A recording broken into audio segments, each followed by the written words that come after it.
한국 서울의 중심부 명동의 어느 거리. 소피아. 어디 있니? 소피아. 한국의 중심부인 명동의 어느 거리에서 미국인 여성은 간절하고 서글픈 목소리로 울부짖으며 4살짜리 딸아이의 이름을 애타게 부릅니다. 딸아이를 어딘가에 잃어버린 듯한 여성은 목이 쉬어라 한참을 부르짖다가 결국 그 자리에 주저앉고 마는데요. 그런데 얼마 후 이 미국 여성은 잃어버린 딸아이를 발견하고 큰 충격에 빠졌다고 합니다. 도대체 그녀에게는 무슨 사연이 있었던 것일까요? 안녕하세요. 저는 미국에서 평범한 가정을 꾸리고 있는 한 아이의 어머니이자 한 남편의 아내인 오펠리아라고 합니다. 저와 남편 사이에서는 눈에 넣어도 아프지 않을 사랑스런 딸아이 소피아가 있습니다. 소피아는 우리 부부에게 기적과도 같은 아이였지요. 사실 우리 부부는 수년 동안 난임으로 고통받던 세월이 있었습니다. 아이를 가지고 싶었지만 남들에게는 당연한 그 일이 우리에게는 불가능의 영역에 가까웠습니다. 그래서 어렵게 시험관 시술을 통해 소피아와 만나게 되었죠. 오늘 여러분들에게 말씀드리고자 하는 이야기는 소피아와 한국 여행을 하던 도중 겪게 된 충격적인 사건에 대한 이야기입니다. 우리 가족은 소피아의 4번째 생일을 기념으로 한국 여행을 계획했습니다. 그 많고 많은 나라 중에서 왜 한국이었냐고요? 거기에는 그럴 만한 이유가 있었습니다. 우리 딸아이가 한국의 K-팝에 푹 빠졌을 때였거든요. 다른 음악에는 반응도 하지 않던 아이가 유독 K-팝 음악만 나오면 따라 부르고 춤을 추는데 얼마나 귀엽던지. 사실 딸아이 덕분에 저도 K-팝에 빠진 케이스예요.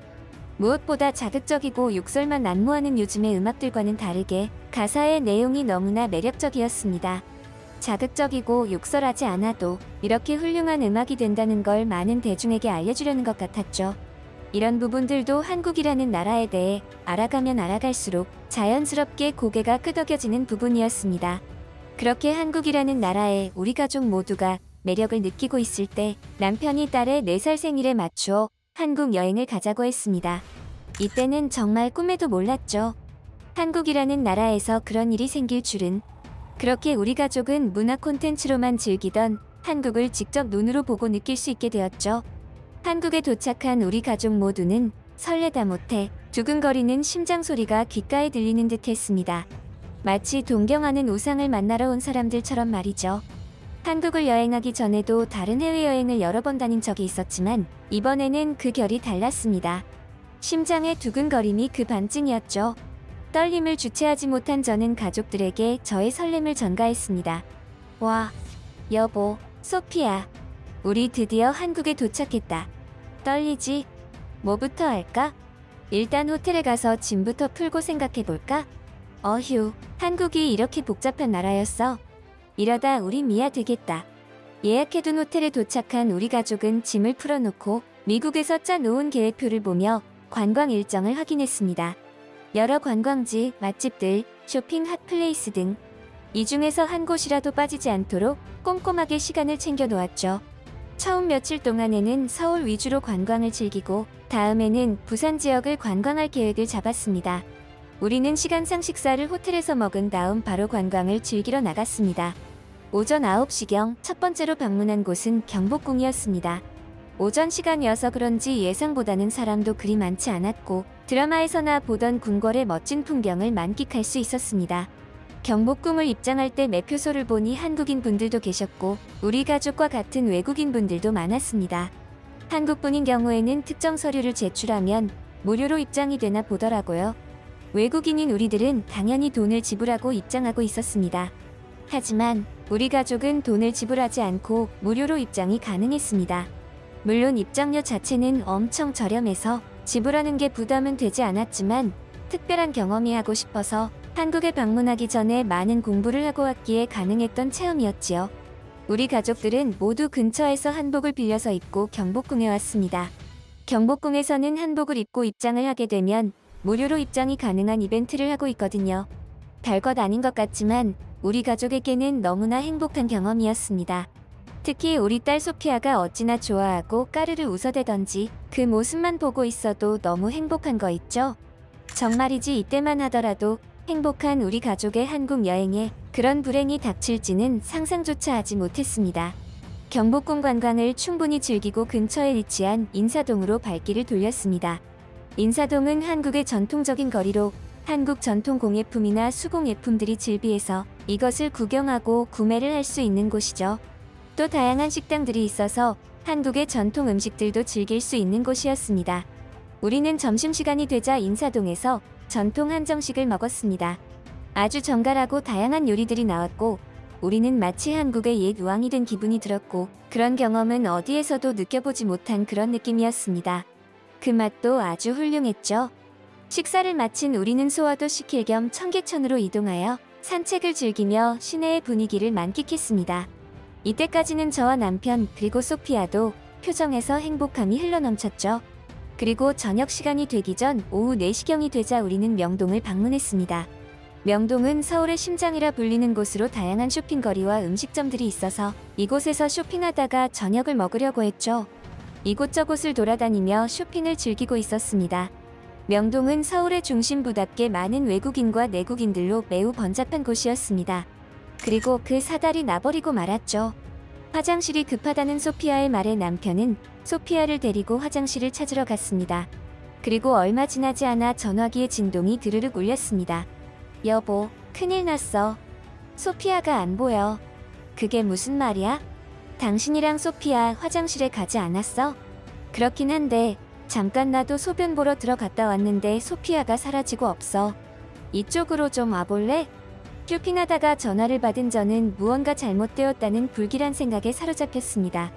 하지만 금세 정신을 차리고 소피아가 사라졌다는 화장실로 달려갔죠. 그곳에는 이미 패닉에 빠진 채 여자 화장실을 뒤지고 있는 남편의 모습이 보였습니다. 그제야 지금 상황이 실제 상황이라는 것이 느껴졌습니다. 최대한 정신을 붙들기 위해 노력했고 입술을 깨물어가며 소피아를 찾기 위해 정신을 다듬었습니다. 화장실에 있던 주변 사람들에게 아이에 관해 물어보았지만 아무도 소피아를 본 사람은 없었습니다. 이미 화장실 건물에는 소피아를 본 사람이 없었고 건물 밖은 수많은 인파 때문에 소피아를 찾는다는 건 어려워 보였습니다. 이미 남편이 거리를 나가 소피아를 찾아다녔지만 소용이 없었죠. 저는 순간 온몸에 소름이 돋으며 불안감에 휩싸였습니다. 얼마 전 방송에서 보았던 아동 유괴 사건이 떠올랐기 때문이죠. 물론 그 사건은 미국에서 일어난 사건이지만 한국이라고 해서 그런 일이 없으리라는 보장도 없다고 생각했습니다. 무엇보다 너무 감쪽같이 사라진 아이가 현실적으로 이해가 되질 않았습니다. 그런 생각까지 들자 저는 그 자리에서 오열하고 말았습니다. 고지어 돌아온 남편도 온몸에 땀이 흠뻑 젖은 채 고개를 숙이고 있었죠. 남편에게 딸과 함께 화장실을 보낸 제가 한심했습니다. 어찌 보면 화장실 안에 같이 가줄 수가 없기에 제가 따라갔어야 하는 게 옳다고 생각했죠. 지금 와서야 후회해봐야 소용없는 일이 되고 말았습니다. 소피아가 아직 어린 나이기도 했고 그다지 필요한 일이 없어서 핸드폰도 없었기에 연락을 하는 건 불가능했습니다. 이미 소피아가 실종된 지 1시간이 지났습니다. 너무 당황스럽기도 했고 우리 딸이기에 우리가 찾아야 한다는 생각에만 빠져 있어서 다른 생각은 전혀 못했습니다. 하지만 1시간째 아무런 소득이 없자 저와 남편은 도움을 요청하기로 했습니다. 한국의 경찰에 연락했고 자초지종을 설명했습니다. 고지어 현장에는 경찰이 도착해서 자세한 경위를 조사했죠. 남편과 저는 경찰을 따라갔고 경찰서에서 소피아의 자세한 정보에 대한 신고서를 작성했습니다. 이런 경우에 대부분 아이가 길을 잃은 경우가 많으니까 가족분들은 너무 걱정하지 마시고 조금만 기다려 보시죠. 다른 서에도 연락을 취해 놓았습니다.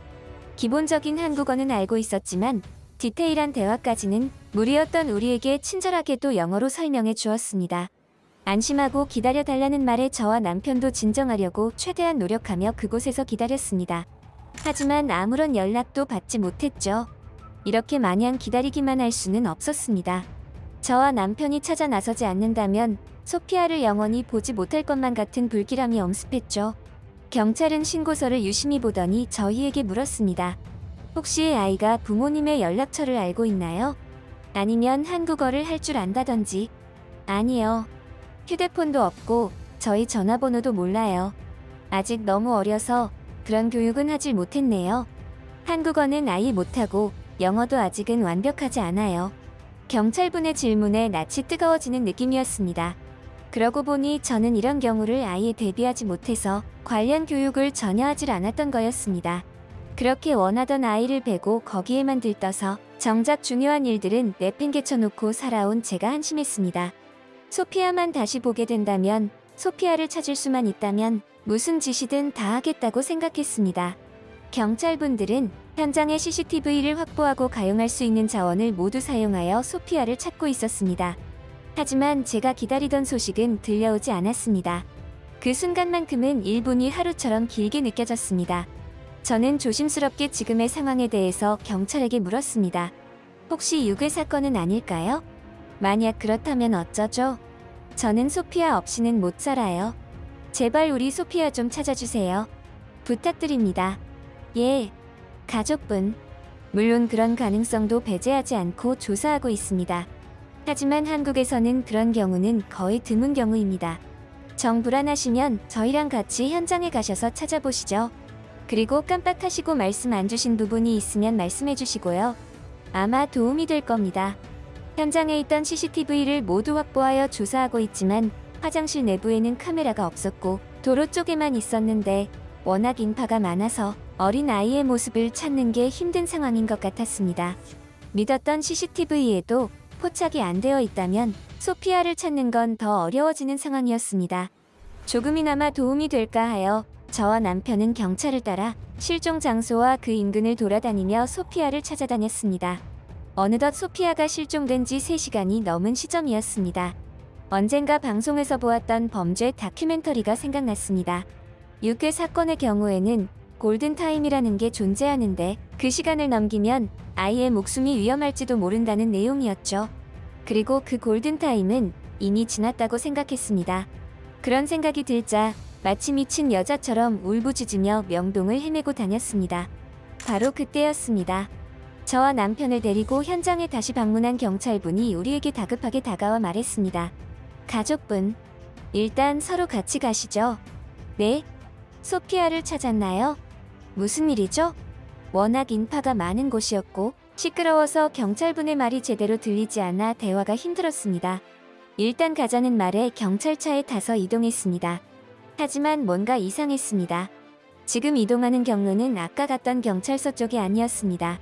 어디로 가는지 무슨 일인지 물어보고 싶었지만 제가 생각하는 최악의 대답이 돌아올까봐 그러지 못했죠. 고지에 도착한 곳은 다행히 경찰서였고 아까와는 다른 지점 같았습니다. 눈물을 닦으며 떨리는 마음으로 그곳을 들어간 저는 그 자리에서 다시 한번 오열하고 말았습니다. 그곳에는 걸치는 담요를 입은 소피아가 작디 작은 한 손에는 핫팩을 들고 저를 바라보고 있었거든요. 그것도 너무나 해맑은 표정으로 말이죠.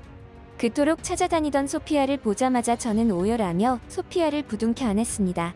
그 순간만큼은 모든 것에 감사하다는 마음이었습니다. 하늘에 감사했고 한국에 감사했으며 경찰분들에게도 감사한 마음이었습니다. 그리고 앞으로 2번 다시는 이런 일이 발생하지 않도록 하겠다는 다짐과 결심을 했죠. 알고 보니 소피아는 화장실에서 보리를 보고 나와 아빠 옷과 비슷하게 입은 한국인을 보고 쫄래쫄래 따라다녔던 거였습니다. 그러다가 길에 많은 인파 속에 길을 잃어버렸고 어떤 공원 같은 곳에 도착했다고요. 그곳에 있던 한 아이의 엄마가 소피아를 챙겨주었고 한국말도 못하고 부모님의 연락처도 모르는 소피아를 데리고 근처의 경찰서에 데려다 주었던 겁니다.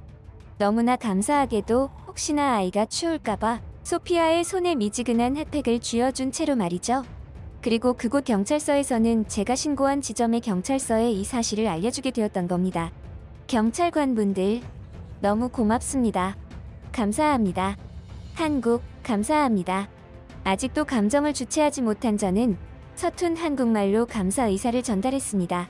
그랬더니 한국 경찰관분들이 껄껄 웃으시며 말씀하셨죠. 아닙니다. 저희가 할 일을 했을 뿐인데요. 그리고 한국에서는 유괴나 그런 범죄에 대해서 너무 걱정하지 않으셔도 됩니다. 워낙 시민분들이 어린아이들이 혼자 있는 걸 보면 즉각 보살펴주시고 신고를 해주시거든요. 그래도 아이에게 부모님 연락처 정도는 숙지하도록 교육시켜주세요. 저는 경찰관분의 말씀을 듣고 그제야 한국 치안의 비밀이 풀리는 느낌이었습니다. 여자가 혼자서 여행해도 괜찮은 나라, 가족 관광 여행지 1위. 그런 타이틀을 가지게 된 이유를 말이죠. 그건 바로 한국인들의 시민의식과 선한 인성 때문이었습니다. 치안이 좋다고 하는 것은 어떤 특정 무리의 강압적인 행동에 의해서 생성되는 것이 아니었습니다. 대다수의 시민이 그러한 인성과 의식을 가지고 행동으로 실천해야지만 가능한 것이었죠. 그렇게 우리는 살면서 가장 아찔하고 놀라운 경험을 한국의 서울에서 하게 되었습니다. 그런 사건을 겪고 나면 여행을 마무리하고 돌아갔을 법도 한데 저희는 그러지 않았습니다. 오히려 그 위기를 감동으로 바꿔준 한국에게 반해버렸거든요. 그렇게 우리는 원래 예정보다 일주일의 기간을 더 여행하다가 미국으로 돌아갔습니다. 아직 어린 소피아도 한국이 좋았던지 떠나던 날 많이 울더라고요. 아마 내년에도 한국에 와야 할 것 같아요. 몰도바의 수도 키시나우. 몰도바에 위치한 병원에서 간호사들과 직원들로 보이는 사람들이 심각한 분위기로 대화를 주고받고 있습니다. 심상치 않은 분위기를 풍기던 이 병원에서는 얼마 후 많은 사람의 인생에 큰 타격을 받는 일이 생깁니다. 그 중에 간호사 여성 한 명은 이날 이후 지옥 같은 생활을 연명하다가 모든 것을 포기하고 충동적으로 한국행을 선택했다고 하는데요.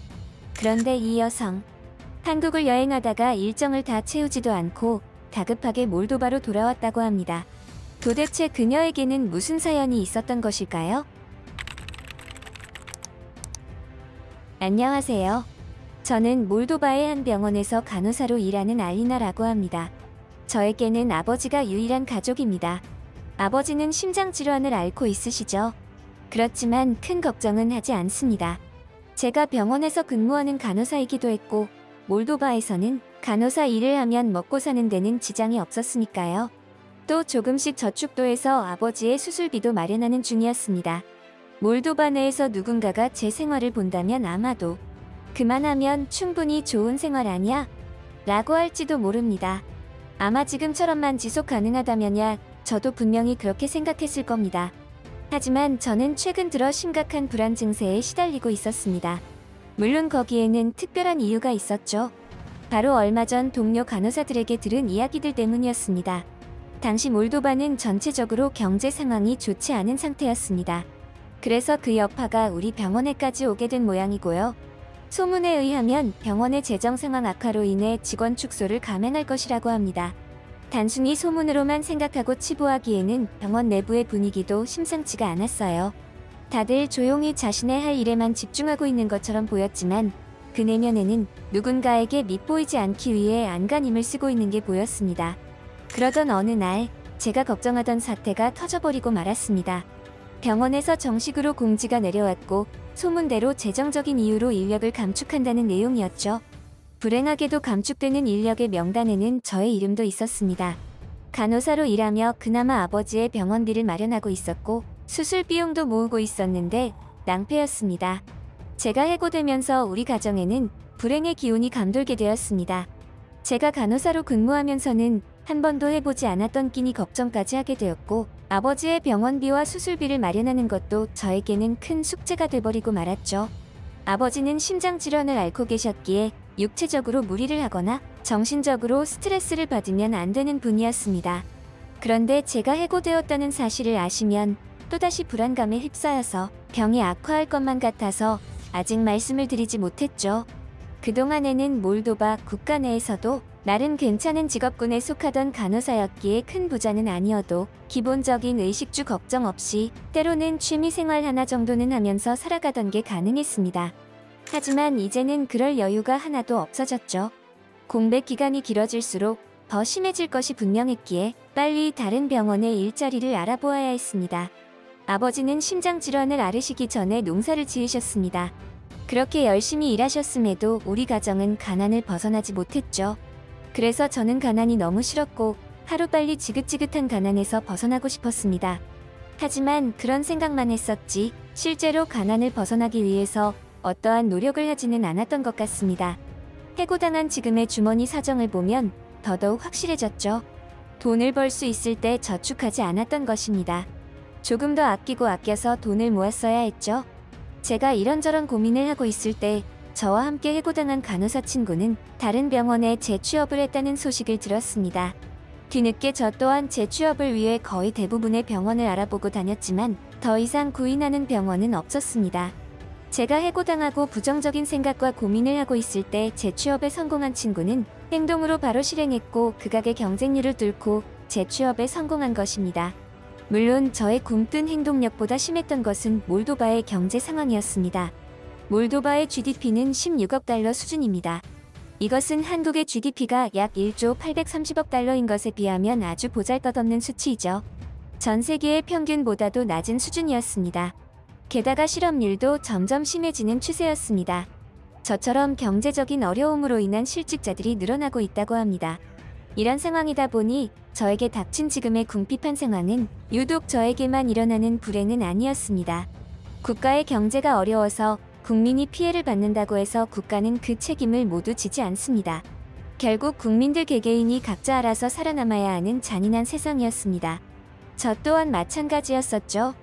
잘 다니던 병원 간호사 직장을 한순간에 해고를 당했고 지금은 재취업을 하려고 발버둥을 치고 있지만 그마저도 쉽지 않은 상황이었으니까요. 제가 일하지 못하고 돈을 벌지 못하는 이 순간에도 고정적으로 나가는 돈은 많았습니다. 게다가 아버지를 모시고 주기적으로 병원을 방문해야 하고 나중에 수술도 받아야 하는 상황이라서 더욱 막막했습니다. 어쩌면 저는 너무 편한 일만 하면서 살아가려고 했던 게 아닌가 생각했습니다. 간호사라는 직업이 나쁘지는 않았지만 지금의 제 상황이면 좀 더 돈이 되는 직업을 선택했어야 했는지도 몰랐습니다. 지금 당장 돈이 매우 필요한 상황이니까요. 간호사 일자리만 찾아볼 것이 아니라 돈이 되는 일이라면 닥치는 대로 해야 하는 상황이었습니다. 이런 거 저런 거 따질 상황이 아니었던 거죠. 그래서 저는 간호사 일자리를 찾는 것을 그만두고 일자리 그 자체를 찾아다녔습니다. 주로 제가 할 수 있었던 일들은 농사를 짓는 곳에서 일꾼을 하는 것이었습니다. 농사일이 없을 때는 건설 현장으로 나갔습니다. 건축 재료를 제조하는 곳에서 일하기도 했고 현장에서 단순 노동을 하기도 했죠. 그뿐만 아니라 지역을 옮겨 다니며 호텔이나 식당, 커피숍 등을 전전하며 서비스업 분야에서도 웨이터, 요리 보조, 청소부 등 다양하게 일했습니다. 그 결과 오히려 간호사 일을 할 때보다 조금 더 많은 돈을 벌게 되었습니다. 물론 몸은 피곤하고 정신적으로도 지쳐가고 있었지만 당장의 끼니 걱정을 덜어낼 수 있었고 아버지의 병원비 걱정을 하지 않아도 되었습니다.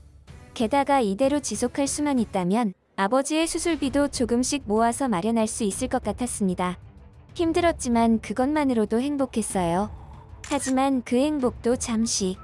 전문 직종에 종사하는 사람들도 일자리를 잃어가는 상황에 파트타임으로 일을 하는 것이 얼마나 오래 지속할 수 있을지는 한치 앞을 알 수 없었습니다. 결국 하나둘 일거리가 사라지기 시작했죠. 농사를 짓는 사람들은 일꾼을 줄이고 자신이 스스로 하거나 친척들을 대동하기 시작했고 경제가 어렵다 보니 건축 일거리도 눈에 띄게 줄어들었습니다. 이렇게 경제가 순환이 안 되니 서비스 업종들도 장사가 안 되어 폐업하는 곳들이 우후죽순 늘어갔습니다. 저는 지금의 제 상황에서 어떠한 희망도 찾아볼 수 없었죠. 그런데 어느 날 재취업에 성공했던 간호사 친구와 통화를 하면서 뜻밖의 정보를 입수했습니다. 자신의 아는 지인 중에서 얼마 전 한국에서 일하고 돌아온 지인이 있는데 엄청난 부자가 되었더라는 이야기였습니다. 한국이라는 나라에 대해 알아보니 아시아 국가였고 경제 수준이 전 세계에서 10손가락에 꼽히는 경제 강국이라는 걸 알게 되었습니다. 그곳에는 여기보다 일자리가 많고 아직도 일을 하기 위해 한국을 찾는 외국인들이 많다는 사실도 알게 되었죠. 그래서 저 또한 잠시나마 그런 꿈을 꾸어보았습니다. 한국에 가서 열심히 일해서 부자가 되는 꿈을 말이죠. 아니, 부자가 아니라도 좋았습니다. 기본적인 의식주 걱정 없이 살아갈 수만 있다면 좋을 것 같았습니다. 하지만 저에게는 한국까지 가서 일을 할 수 없는 치명적인 문제가 있었습니다. 바로 심장질환을 앓고 있는 아버지 때문이었죠. 아버지를 혼자 남겨둘 수가 없었습니다. 그렇게 한국행에 대한 꿈은 접어두고 다시 일거리를 찾아 헤맬 때였습니다. 일을 마치고 집에 돌아왔는데 아버지가 보이지 않았습니다. 병원에도 연락해보고 아버지가 갈만한 곳 근처는 죄다 알아보았지만 아버지를 찾을 수 없었습니다. 그리고 한참을 헤매다가 다시 집으로 돌아왔더니 아까는 보이지 않았던 쪽지가 하나 보였습니다. 당분간 친구와 함께 지낼 테니 찾지 말라는 내용이었죠. 아버지 자신은 걱정하지 말고 저의 미래를 위해 꿈을 향해 가라는 말도 적혀 있었습니다. 어쩌면 아버지는 저를 위해 어딘가로 떠나버린 것일지도 몰랐습니다. 한동안은 아버지를 찾기 위해 수소문을 해봤지만 소용이 없었습니다. 작정하고 숨어버린 사람을 찾는 것은 불가능에 가까웠습니다.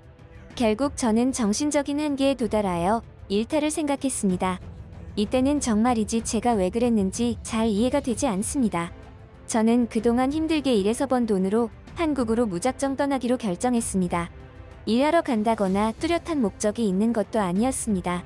그냥 충동적인 일탈에 불과했죠. 일탈이 끝나면 또다시 지옥 같은 쳇바퀴에서 하루살이처럼 살아가야 한다는 걸 잘 알고 있었습니다. 그렇게 저의 첫 해외여행이자 첫 한국 여행이 시작되었습니다. 저의 한국 여행은 다소 충격적이었습니다. 말로만 듣던 꿈의 나라에 온 것 같은 기분이었죠. 일탈 여행이라고는 했지만 들은 이야기가 있어서 여행하면서도 혹시나 제가 이곳에서 일을 할 만한 것이 없을까 하는 마음으로 유심히 바라보고 또 알아보며 다녔습니다. 처음에는 조금 무서운 마음이 있었지만 얼마 지나지 않아 한국이라는 나라의 치안이 그 어느 나라보다 훌륭하다는 사실을 깨달았습니다. 오죽하면 커피숍에서 고가의 노트북이나 지갑, 핸드폰을 자리에 놔두고 화장실을 들락거리는 손님들도 많았거든요. 제가 살던 곳에서는 상상도 하지 못했던 일이었습니다. 아마도 그렇게 해도 도난 사건이 잘 일어나지 않는 탓이겠지요. 또 한국인들은 의외로 배려심이 깊어서 외국인인 저에게도 늘 친절함을 베풀어 주었습니다. 어떨 때는 오히려 대접받는 기분마저 들 때도 있었는데 미안한 마음이 들 정도였습니다. 그렇게 즐겁고 행복한 한국 여행이 이어졌지만 저는 원래의 여행 일정을 다 마치지 못하고 다시 모국으로 돌아가고 말았습니다. 그로부터 약 2년이라는 시간이 흘렀고 지금은 한국에서 미래라는 이름으로 살아가고 있습니다. 저는 한국 여행을 하다가 다시 몰도바로 돌아갔고 2년이라는 시간 동안 한국 귀화를 준비했었습니다. 그리고 아버지를 찾아내어 같이 모시고 한국으로 왔죠. 아버지는 한국의 병원에서 수술 받으셨고 지금은 아주 건강한 상태입니다. 알고 보니 한국은 경제력뿐만 아니라 의료 수준도 세계적으로 고급 의료 시스템을 가지고 있으며 최신의 의학 기술과 고도의 진료 기술을 보유하고 있었습니다. 특히 암과 관련된 질병과 아버지가 앓고 있던 심장질환에 관해서는 더욱 그랬습니다. 저는 그런데도 불안하여 아버지에게 절대 무리하지 마시라고 노래를 불러도 아버지는 자신도 돈을 벌어서 저에게 조금이나마 보탬이 되겠다며 한국어를 열심히 공부 중이십니다. 한국에서의 생활은 얼마 되지 않았지만 제가 살아온 그 어떤 날들보다도 행복한 날들의 연속입니다. 저녁에는 아버지와 한국 드라마를 시청하면서 웃음이 넘치죠. 제가 그토록 바라던 인생이 바로 이런 인생이었던 것 같습니다. 저와 아버지에게 새로운 인생을 선물해준 한국, 정말 감사합니다.